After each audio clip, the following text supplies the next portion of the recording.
किसी शहर में ममता नाम की एक बहुत ही गरीब लड़की रहती थी। एक रोज वो अपने घर के बाहर झाड़ू लगा रही थी तो देखा सड़क पर बहुत अच्छी अच्छी कार निकल कर जा रही है। मेरे घर के बाहर हर रोज कितनी महंगी महंगी गाड़ियाँ निकल कर जाती है। काश मेरी शादी किसी ऐसे परिवार में हो जिसके पास कम से कम फॉर्च्यूनर कार हो। कुछ दिनों बाद उनके घर एक पंडित जी आए। भाई साहब, ममता बिटिया के लिए एक रिश्ता देख रहा हूँ। ठीक ठाक रिश्ता है। अगर वो रिश्ता हो गया तो तुम्हारी बेटी की जिंदगी बन जाएगी। पंडित जी, मैंने तो सब कुछ आप पर ही छोड़ दिया है। जैसा आपको ठीक लगे वैसा कीजिए। ममता दूर खड़ी होकर ये सब सुन रही थी। शाम को वो पास के एक मंदिर में गई और भगवान के सामने प्रार्थना करने लगी। हे भगवान, मेरे माता पिता मेरा रिश्ता जहाँ भी तय कर देंगे वहाँ कर लूंगी, लेकिन उनके पास कार जरूर होनी चाहिए। भगवान से प्रार्थना करने के बाद जब वो मंदिर के बाहर आई तो देखा एक लड़का बहुत ही परेशान हालत में था। ममता ने उसे 5 रुपए दे दिए भिखारी समझकर। अरे ये क्या कर रही हैं आप? मैं कोई भिखारी नहीं हूँ। मेरे पापा बहुत बड़ी कंपनी के मालिक थे, लेकिन उनके गुजर जाने के बाद मैनेजर ने घपला किया और हमारी कंपनी डूब गई। इस शहर में मुझे किसी इन्वेस्टर ने बुलाया था, वो इन्वेस्टर तो मिला नहीं। मेरा मोबाइल पैसा सब चोरी हो गया।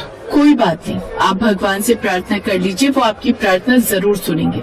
मैं भगवान पर भरोसा नहीं करता, बल्कि अपनी मेहनत पर करता हूँ। ठीक है, आप तो मुझसे भी ज्यादा परेशान लग रहे हैं, इसलिए मैं आपके लिए प्रार्थना कर देती हूँ। हे भगवान, इनकी जो भी समस्या है हल कर दीजिए। भले ही आप मेरी प्रार्थना मत स्वीकार करना। मैंने प्रार्थना कर दी, अब आप खुश हो जाइए। चलिए, हमारा घर यहीं सामने है, मैं आपको खाना खिला देती हूँ। आपके पास तो पैसे भी नहीं होंगे। ममता उसे घर लेकर आई, खाना खिलाया और वो वहाँ से चला गया। कुछ ही दिनों बाद लड़के वाले ममता को देखने आए। देखिए, लड़की तो हमें पसंद है, अब ये बताइए दहेज में क्या देंगे? माँ, इनसे साफ साफ कहिए ना कि हमें दहेज में कार चाहिए। बेटा, हम लोग बात कर रहे हैं ना, तू शांत बैठ। हमसे जितना हो सकेगा उतना करेंगे अपनी बेटी के लिए, क्योंकि हमारी इकलौती बेटी है। हमें तो दहेज में कार चाहिए, क्योंकि साइकिल और मोटरसाइकिल का जमाना चला गया भाई। अब तो ममता के पिता ये रिश्ता किसी भी हालत में ठुकराना नहीं चाहते थे, इसलिए उन्होंने उसी वक्त शादी के लिए हाँ कर दी। लड़के वाले चले गए और अगले दिन से ही ममता के पिता दहेज का इंतजाम करने लगे। ममता की माँ, मैंने बहुत कोशिश की, लेकिन आजकल कार बहुत महंगी है, उसका इंतजाम नहीं हो पाया है। अरे, इतना सारा सामान तो आप ले ही आए हैं। फ्रिज, कूलर, बेड, पंखा, इतना बहुत है। उनसे बोल देंगे कार का इंतजाम नहीं हो पाया, वो बारात थोड़े ही वापस ले जाएंगे। और अगर ये शादी टूट गई तो मोहल्ले वालों के सामने हमारी बेटी की बहुत बेइज्जती होगी, क्योंकि लड़की का रिश्ता जब टूटता है ना तो लोग तरह तरह की बातें करने लगते हैं। खैर, शादी वाला दिन आ गया। विक्रम बारात लेकर आया। शादी की सभी रस्में हुई, लेकिन विदाई के वक्त पापा, वो देखिए, दहेज के सामान में फ्रिज, कूलर, पंखा, बेड सब कुछ है, लेकिन कार तो है नहीं। बिना कार के मैं शादी नहीं करने वाला। रुक भाई, मैं बात करता हूँ। अरे समधी जी, दहेज में कार देने की बात हुई थी ना, कार कहाँ है? समधी जी, मुझे माफ कर दीजिए, मैंने बहुत कोशिश की, लेकिन कार का इंतजाम नहीं हो पाया। आजकल कार बहुत महंगी हो गई है। अरे भाई, जब हमने पहले ही बोल दिया था तो तुम्हें कार का इंतजाम करना चाहिए था भाई। चलो, हम ये बारात वापस लेकर चलते हैं, हमें आपके साथ कोई रिश्ता नहीं रखना। अरे ऐसा मत कीजिए, शादी की सभी रस्में पूरी हो चुकी हैं। अगर आप बारात लेकर चले गए तो पूरे मोहल्ले के सामने मेरी बेटी की बेइज्जती हो जाएगी। जैसे ही कार का इंतजाम हो जाएगा लेकर चलाऊंगा आपके घर।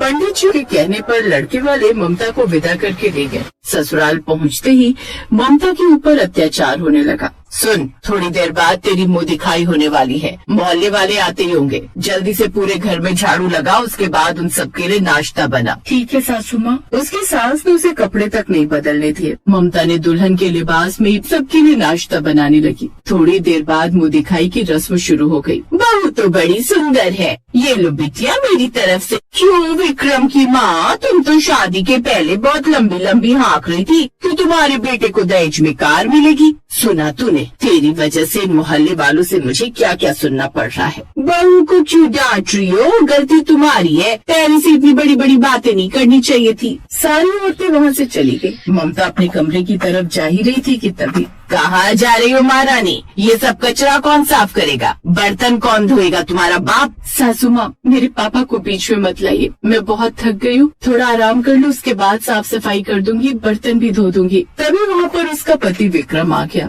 एक तो तेरे बाप ने दहेज में कार नहीं दी, ऊपर से मेरी माँ से जबान लड़ा रही है, हैं? ये सब करते करते धीरे धीरे रात हो गई।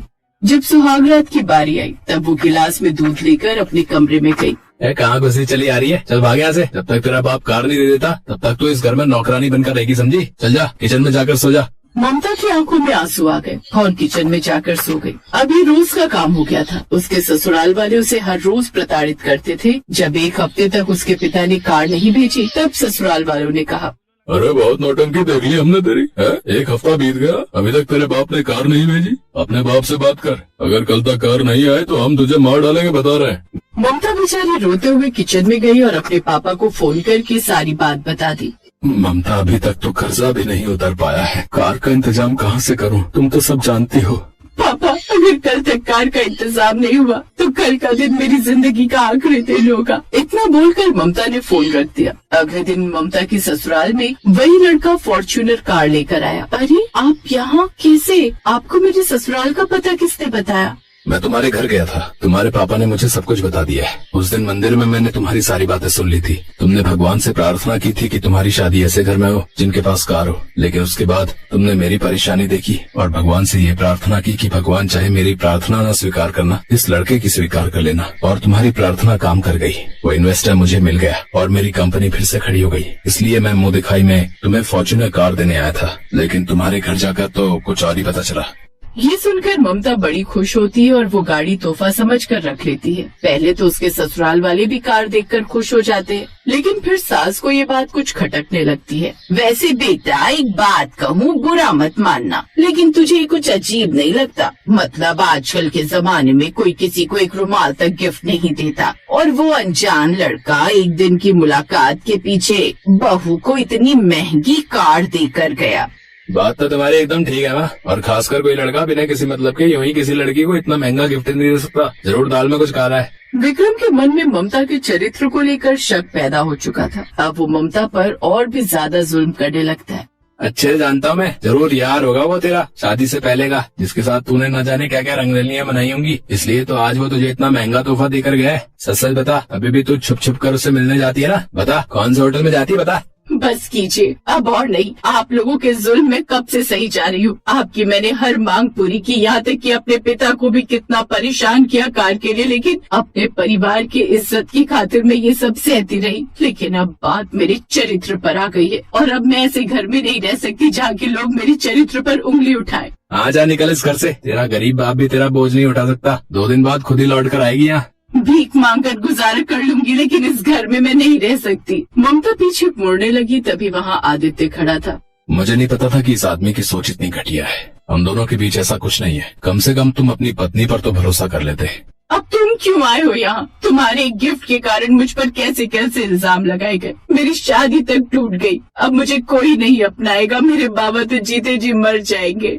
मत रो ममता, ये आदमी तुम्हारे लायक नहीं था, और अगर ये सब मेरे कारण हुआ है तो मैं तुम्हारा हाथ थामने के लिए तैयार हूँ। बोलो, करोगी मुझसे शादी? मेरी जीवन साथी बनोगी? तुम मुझे बहुत पसंद हो, मैं तुमसे शादी करने के लिए तैयार हूँ, और इन लालची लोगों के लिए मैं तलाक के पेपर आज रात को ही भेज दूंगा। ममता उस अमीर लड़के आदित्य के साथ उसी फॉर्च्यूनर कार में बैठकर चली गई। उसके बाद खुद उसने ममता से शादी कर ली और दोनों खुशी खुशी अपनी जिंदगी बिताने लगे।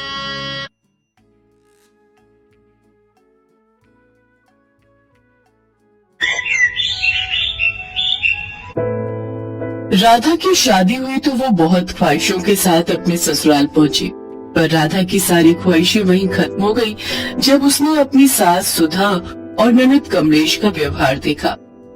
उसकी सास और ननद बहुत ही लालची स्वभाव की थी। जब उन्होंने देखा कि राधा अपने साथ दहेज में कुछ भी नहीं लाई है, तो उन दोनों ने उस पर अत्याचार करने शुरू कर दिए। राधा बहू, नाश्ता कब तक मिल जाएगा? अभी तक तूने रसोई में कुछ भी नहीं बनाया। माँ जी, वो रसोई में नमक का डिब्बा ढूंढ रही थी। पूरी रसोई में कहीं दिखाई ही नहीं दे रहा, इसीलिए थोड़ी देर हो गई। अरे बहू, बस इतनी सी बात थी, मुझसे पूछ लिया होता। वो देखो, सामने नीले ढक्कन वाले डिब्बे में नमक ही तो है। अच्छा, वो शुक्रिया माँ जी, आपने बता दिया। मैं भी खाना लेकर आती हूँ। राधा खुशी खुशी बहुत ही स्वादिष्ट खाना तैयार करती है और सबको परोसती है। और जैसे ही सुधा, कमलेश और राधा का पति महेश खाने का निवाला मुंह में डालते हैं, वो तीनों थूक देते हैं। ये क्या माँ, मीठा खाना? इसमें तो इतनी सारी चीनी भरी पड़ी है। भला सब्जी में मीठा कौन डालता है? मीठा नहीं तो मैंने तो नमकीन खाना बनाया, ये मीठा कैसे हो गया? हाँ ये तो मीठा है। ओह लगता है बहू ने नमक की जगह चीनी डाल दी है। मैंने तो नमक ही डाला था माँ जी, वो आपने मुझे बताया था ना नीले ढक्कन वाला डिब्बा जिसमें नमक था।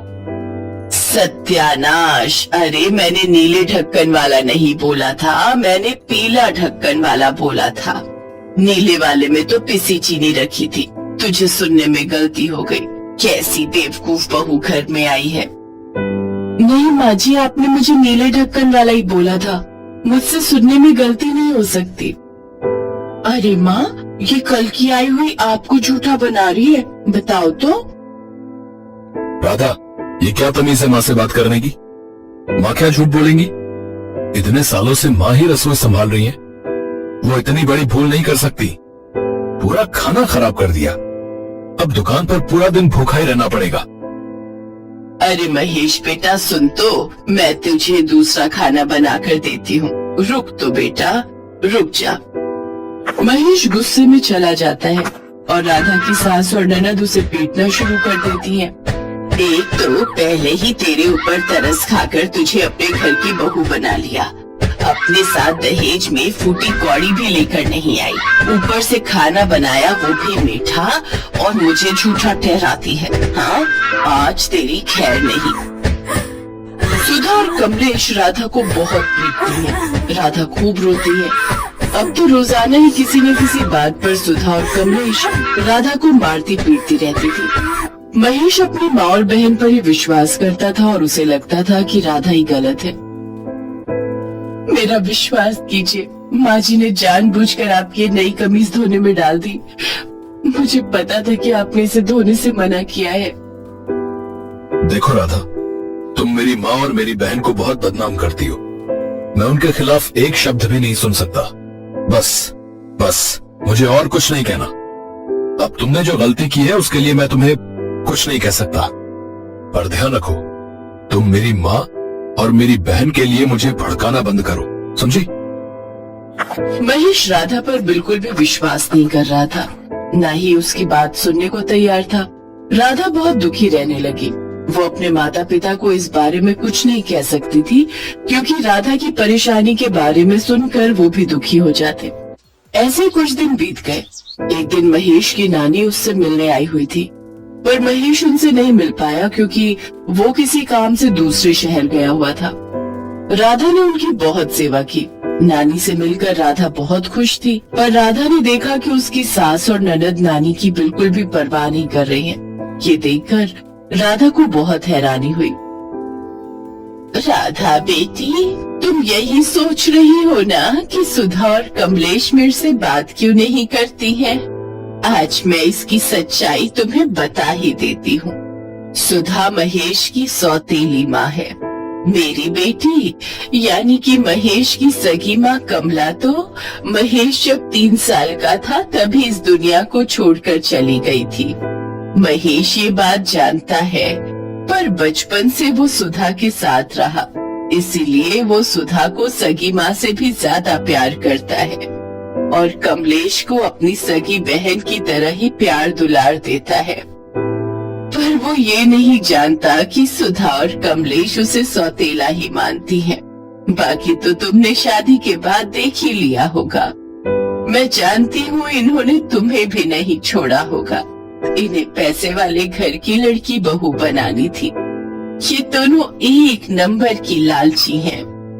नानी जी, मैंने उनसे कई बार इस बारे में बात की है, पर यह है कि मेरी सुनते ही नहीं है। मुझे नहीं समझ में आता कि मैं ऐसा क्या करूं ताकि माँ जी और कमलेश की सच्चाई इनके सामने आ जाए।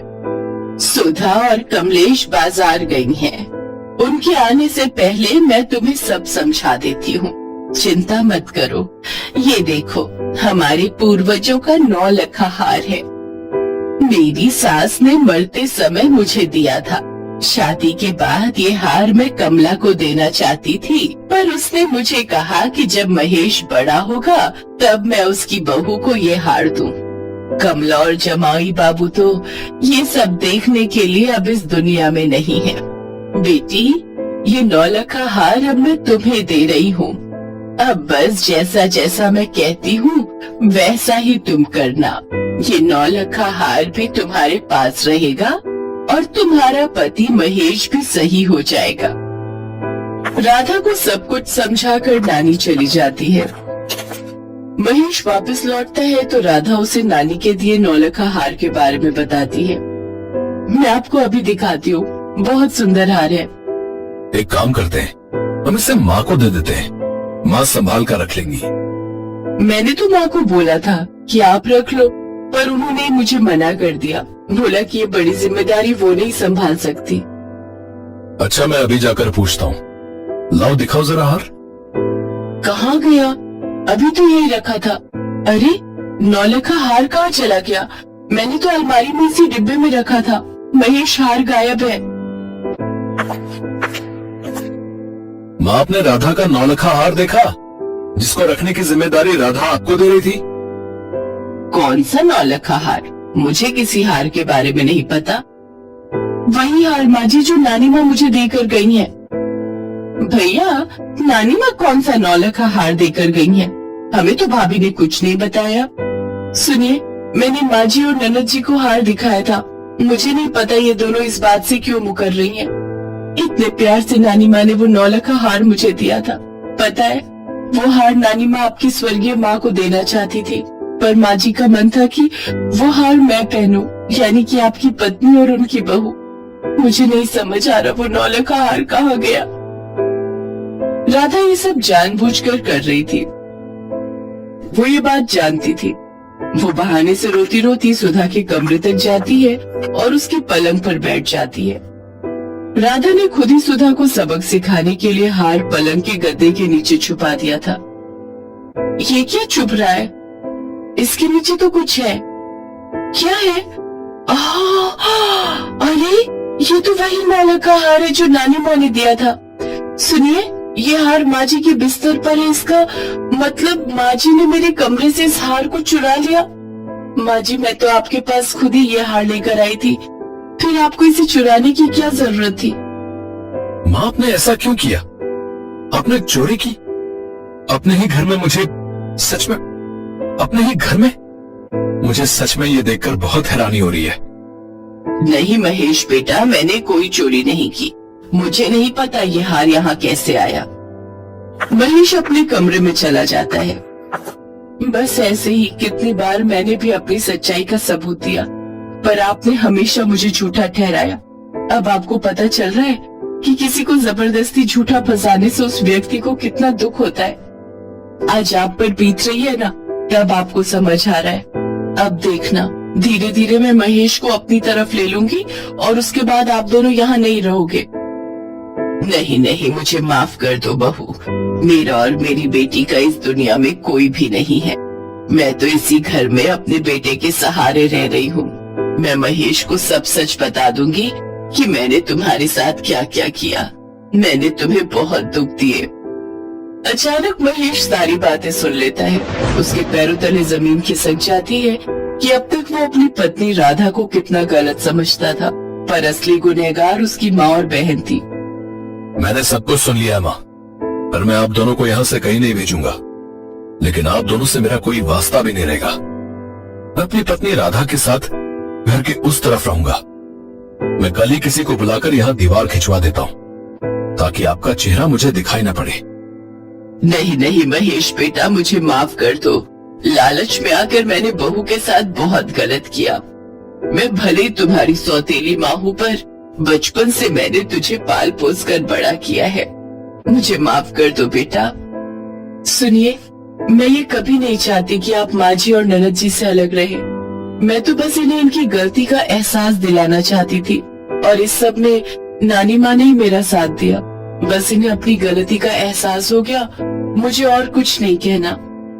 महेश और राधा सुधा और कमलेश को माफ कर देते हैं। कुछ दिनों बाद महेश अपनी नानी माँ से मिलने के लिए जाता है। साथ में सुधा और कमलेश भी थे। इतने दिनों बाद अपने नाती और बहू को घर आया देख नानी माँ की आंखों में खुशी के आंसू आ जाते हैं। नानी माँ बहुत खुश थी कि सुधा को अपनी गलती का एहसास हो गया। वो अपने बच्चों को आशीर्वाद देती है। राधा के गले में वही 9 लखा हार था जो नानी माँ ने उसे दिया था। वो नौलखा हार पहनकर राधा बहुत सुंदर लग रही थी। महेश और राधा के बीच भी सब कुछ ठीक हो गया और सुधा और कमलेश को अपनी गलती का एहसास हो गया। अब वो दोनों भी राधा के साथ प्यार से रहने लगी। Thanks for watching.